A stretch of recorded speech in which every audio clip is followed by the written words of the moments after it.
يا رب صبحنا وربحنا وبين عبادك ما تفضحنا. يا صباح الفل والورد والياسمين على احلى واغلى متابعين. ازيكم يا حلوين؟ ان شاء الله يا رب تكونوا بخير. صلى على الحبيب قلبك يطيب. نهاركم سعيد ان شاء الله. ربنا يجعل يومكم النهارده مليان بالحب والخير والتفاؤل والامل وراحة البال. ما تنسوش تدعوا لابويا والامي موتانا اجمعين يا رب العالمين. يا صباح الطاقة الايجابية وصباح النشاط وصباح الحب وصباح كل حاجة ان شاء الله بيضة على قلوبكم. يا صباح العندليب واللبن الحليب. صباح ابتسامة يوم جديد بإذن الله. ست الكل يا ست الكل اصحي معايا يا ست الكل عشان تشوفي شغل بيتك النهاردة.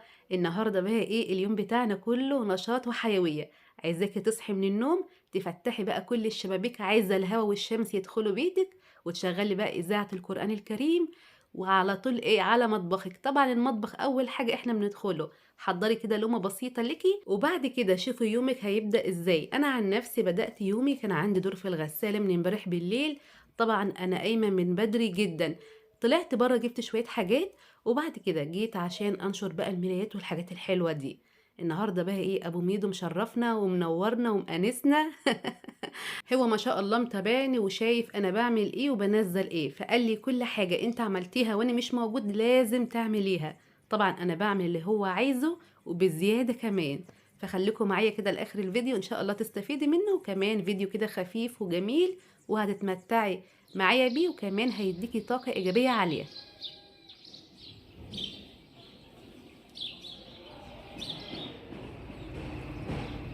خلصت نشير وتعالوا بقى ايه اوريكم الحاجه اللي على الرخامه دي. طبعا انا كنت عامله له امبارح مكرونه بشاميل. دي صينيه المكرونه اللي انا كنت حطاها في الفريزر ما شاء الله، وكنت عامله فرخه معاها. ودي يعني ايه باقي صدور كده ايه فايضه، ان شاء الله هنكمل بيها النهارده ونعمل همبرجر كده ايه جنبها برضو عشان هو شافه. وجبت سمك برضو عشان ان شاء الله هنضفه النهارده واحشيه واحطه في التلاجة على الرف، عشان ان شاء الله هعمله له بكره في صينيه بطاطس بصلصه عشان شافها برضو.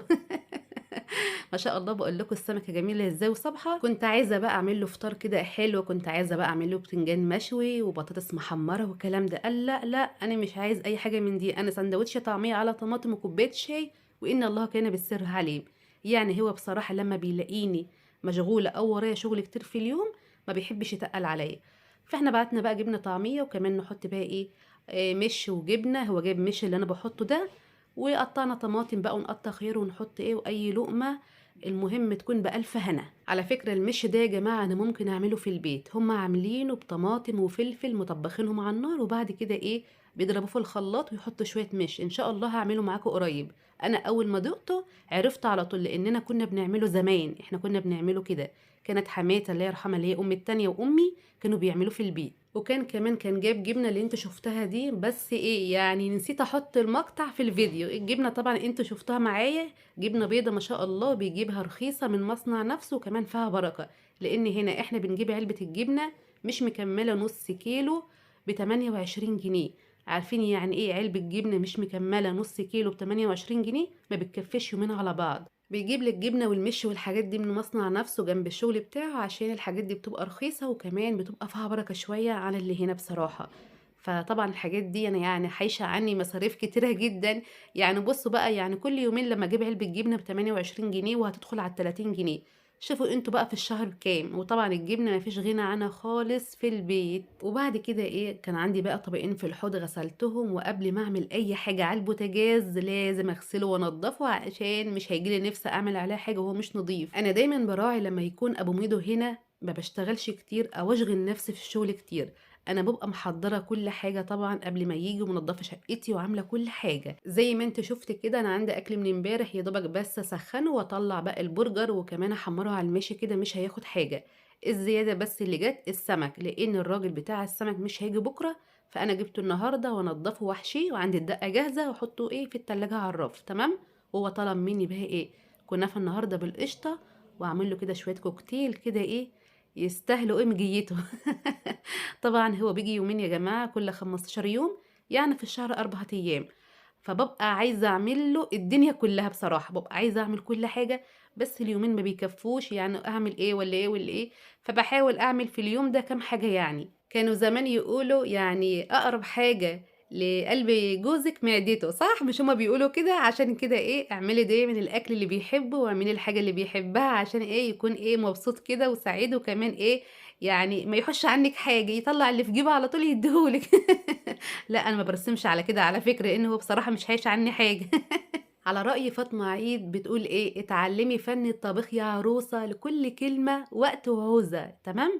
يعني بُصّي هتتعلّمي الطبيخ عشان إيه، تخلّي جوزِك يعني إيه، ما يشوفش غيرِك ويعرف إن أنتِ شطورة ما شاء الله عليكِ وتسدّي وتمدّي في كل حاجة. هنا عملت بقى كوبايتين ينسون، واحدة نعناع عشان إحنا نشرب كده إيه بعد الفطار، اللي شرب بقى الينسون والنعناع وبعد كده خدت بعضي وطلعت تاني برّه. جِبت الفاكهة اللي أنا هاعملها كوكتيل، جِبت كيلو فراولة جِبتها ب20 جنيه، تقدري تجيبي ربع كيلو من كل حاجة، بس أنا زوّدت في الفراولة عشان ولادي بيحبوها ياكلوها كده، فأنا لو جبت ربع كيلو هيخلصوها، فأنا جبت كيلو وخلاص، وجبت نص كيلو تفاح جبته ب10 جنيه، يعني الكيلو ب20، وجبت 2 كيلو برتقان ب10 جنيه، تمام. كنت عايزة موز كمان وكنت عايزة جوافة بس ما لقيتش، هو ده اللي كان موجود فجبته، قلت يلا مش مشكلة هيبقى برضه زي الفل وعسل. هنا بقى كنت نضفت السمك خلاص ورشيت عليه شوية ملح وعصرت ليمونة واحط شويه في التلاجة وبعد كده اطلعه اشطفه بالميه واحشي الدقه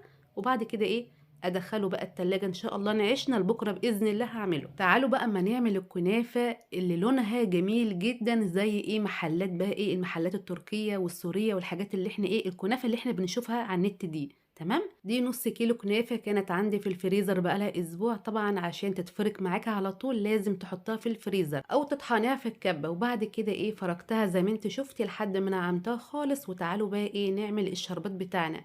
حطيت هنا كوبايتين سكر، اي سكر ده سكر التموين، على كوبايه على كوبايتين الا ربع ميه، تمام. يعني كوبايتين سكر على كوبايتين الا ربع ميه، وبعد كده اخدت الحله حطيتها على النار ونعصر نص ليمونه ونسيب باقي الشربات يغلي كده حوالي 5 دقايق، وفي الاخر نحط فانيليا وغلوة ونطفي عليه. ندوب السكر كده شوية، طبعا النار يا جماعة مش عالية قوي، تكون يعني ايه متوسطة. نحط هنا بقى على الكنافة كده حوالي معلقتين كده مسح سكر عشان بتكرملها وبتخليها برضو ايه لونها جميل. لو عندك سكر بودر حطي، تمام. هنا بقى معايا كوبايه سمنه بلدي على نباتي او نباتي بس اللي انت عايزاه او المتاح عندك. حطيت بودر الزعفران كده حوالي نص معلقه صغيره او لون غذائي لونه برضو برتقاني عشان يديني اللون الحلو ايه اللي هو بتاع الكنافه الاحمر الجميل اللي بنشوفه على النت. طبعا زودت كمان لون زعفران لحد ما اداني اللون اللي انا عايزاه، اللون ده حلو قوي. حطيت اللون ده على السمنه وبعد كده ايه هحط السمنه بقى على الكنافه كده ما شاء الله، وهسيب شويه صغننين عشان ادهن بقى الصينيه اللي احط فيها الكنافه. نبص الاول على الشربات، خلاص كده بقاله 5 دقايق. القوام بتاع الشربات لا هو خفيف ولا تقيل، يعني هيبقى مظبوط جدا. وفي الاخر حطيت فانيليا وغلوه وطفيت.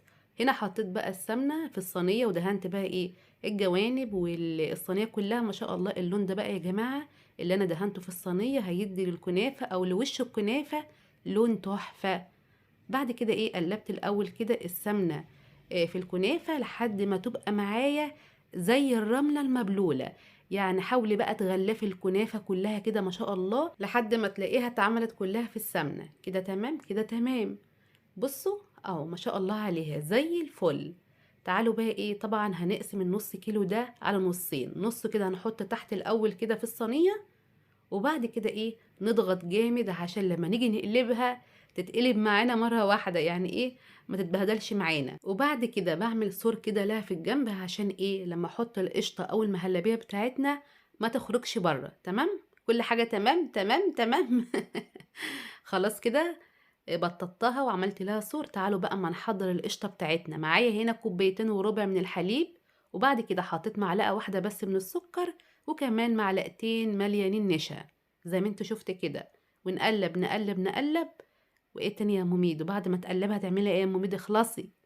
خلاص كده دوبت النشا في قلب الحليب، والحليب طبعا يكون بارد ساقع عشان النشا ما يكلكعش. خدت بقى وش اللبن كده حطيته حوالي كده معلقه او معلقتين، ودوبت القشطه برضو، وناخد الحله الحلوه دي على النار. بصراحه يعني الكنافه بالقشطه بتبقى تحفه، انتي لو عملتها في البيت مش هتشتريها من بره تاني من اي محل. حطينا بقى ايه الحليب بتاعنا كده على نار مش عاليه قوي، ونقلب نقلب كده برضو لحد ما تبقبق معانا بقبقتين. عشان النشا يستوي. وبعد كده ايه هطفى عليه وهسيب القشطة بتاعتنا تهدى شوية. وبعد ما تهدى شوية خدتها بقى وحطيتها في قلب الصينية على الكنافة. اهم حاجة بس ايه، ما اجيبهاش عند الجناب عشان ما تخرجش بره زي ما قلتلكوا. نوزع كده بالمعلقة بالراحة، ونحط بقية القشطة اللي في الحلة، ونسيب القشطة تبرد خالص او تبرد شوية عشان لما نحط الجزء التاني من الكنافة يعني ايه ما تتبهدلش معانا القشطة. ما شاء الله اتمسكت معانا المهلبية. وبعد كده ايه حطيت الجزء التاني. حطي بالراحة خالص وما تقلقيش وما تخافيش. وبعد كده ايه ظبطي الصينية بايديكي، يعني هنطبطب عليها كده بالراحة. اهم حاجة تسويها طبطبة طبطبة، تمام؟ يعني بالراحة خالص وما تقلقيش وما تخافيش، وهتبقى زي الفل. ألف هنا ليكي يا حبيبتي. طبعا بتحطي بقى ايه كل الكنافة اللي في الصينية، انا اللي حطيتها يعني. ادي الكنافه اهي ما شاء الله. طبعا الفرن يكون عالي من تحت، احطها على الشبكه اللي في النص. وبعد كده لما الجوانب تحمر هطفي طبعا الفرن من تحت، وبعد كده شغل الشوايه عليها من فوق وشها يحمر. ما شاء الله ما خدتش معايا اي حاجه في الفرن. الله اكبر عليها. ريحتها بقى مش قادره اقول لكم عامله ازاي. طبعا انتي بتطلعي الكنافه سيبها بس كده دقيقه تهدى، وبعد كده حط الشربات. الكنافه سخنه والشربات بارد. بس انا بقولك سيبيها بس دقيقة عشان الكنافة ما تعجنش. وبعد كده غطيتها 5 دقايق، وشلت الغطا وقلبتها كده على صينية تانية. طبعا انا كنت خايفة، لان انا يعني بخاف من الحاجات دي لايه لا تتبهدل مني او تقع مني. وخبطت الصينية كده خبطتين. شوفوا بقى الجمال والحلاوة والطعامة. يا سيدي يا سيدي يا سيدي يا سلام، عشان ابو ميدو يعرف ان انا شاطرة في الحاجات دي اهو. والله يا جماعة يعني بصوا، حاجة كده ايه توديكي هناك وتجيبك تاني، توديكي هناك وتجيبك تاني. ألف هنا وشفا لكم حبايبي والله العظيم يعني. جربي بس اللون ده كمان، اللون ده مديها يعني إيه، منطق ولا اسمها ايه، منطق الكنافة. يعني مخليها كده مزهزهة كده وحلوة. طعمها بقى ايه، مش قادرة اقول لكم. الحليب كمان دسم. بصوا قشطة، بتاكلوا قشطة كده، القشطة بتبظ من كل يمة. طبعا هي مش تخينة قوي، يعني السمك بتاعها ما شاء الله جميل، لان هنا عندنا ما بيحبوش الحاجة تخينة قوي. وبالذات الكنافة يعني رقيقة حلوة، يعني لا رقيقة قوي ولا تخينة قوي. ما شاء الله عليها. اعملها بالطريقة دي وباللون ده ان شاء الله هتنجح معاكي على طول. طبعا لازم ادوق، يعني دي حاجة اساسي عندي في الفيديو. ساعات بنسى، يعني اوقات كتير بنسى، بس لما بفتكر لازم ادوق عشان اوريكم الحاجة. ندخل على طول على سلطة الفواكه أو الكوكتيل. تمام، أول حاجة طبعا هنغسلها الفراولة. لازم تغسلها كويس جدا لأنها بتبقى فيها رمل. فانت امسكيها بقى واحدة واحدة كده. أنا بشيل الوردة بتاعتها من فوق أو بالسكينة، وبعد كده إيه أشطفها واحدة واحدة. أحسن حاجة لما يكون عندي غدا من امبارح، ده طبعا يعني بيوفر عليا وقت ومجهود كتير في يوم النهاردة. وكمان عملت حاجة بديلة، يعني بديل الطبيخ. طبعا عملت بقى حلو وعملت حاجات كتير في يومي، ونضفت السمك وحطيته في التلاجة، ونشرت ونضفت برضه الشقة كده على الماشي. يعني في حاجات كتير انا بعملها، مش برضه اصورها عشان يعني ايه ما تكونش متكررة كتير او ايه بكررها كتير معاكم. فالحمد لله رب العالمين. ده حاجة برضو بتخليني مبسوطة جدا ان يعني يبقى عندي اكل عشان حتى خاطر العيال. هنا بقى ايه كنت عملت ايه، قطعت بقى الفراولة كده قطع صغيرة، وقطعت برضو التفاح قطع صغيرة، وبرضو البرتقان هقطع كده حوالي 3 أو 4 برضو قطع صغيرة. لو في عنب تقدري تحطي عنب، لو في كمان جوافة قطعي جوافة وحطي، لو في فواكه مجففة زي التين زي القراصية زي المشمشية، الحاجات دي طبعا تقدري تقطعيها وتحطيها برضو ايه على الفواكه بتاعتنا الحلوة دي، يعني اللي ترتاحي فيه. وتقدري كمان تحطي مكسرات، يعني اللي انت عايزاه واللي انت حباه. هنا بقى كنت مطلعه 2 من المانجا من الفريزر، قشرتهم وبعد كده حطيتهم في الخلاط وزودتها ميه، وكمان حطيت ايه سكر حسب الرغبه، يعني كده حوالي نص كوبايه. انت طبعا هتدوق السكر. وضربت المانجا كويس جدا كده في الخلاط، وبعد كده ايه هحط المانجا على الفواكه بتاعتنا الحلوه. تقدري بقى تعملي مكان المانجا عصير فراولة، عصير برتقان، عصير جوافة، اللي انت حباه. بس انا حبيت المانجا. تمام.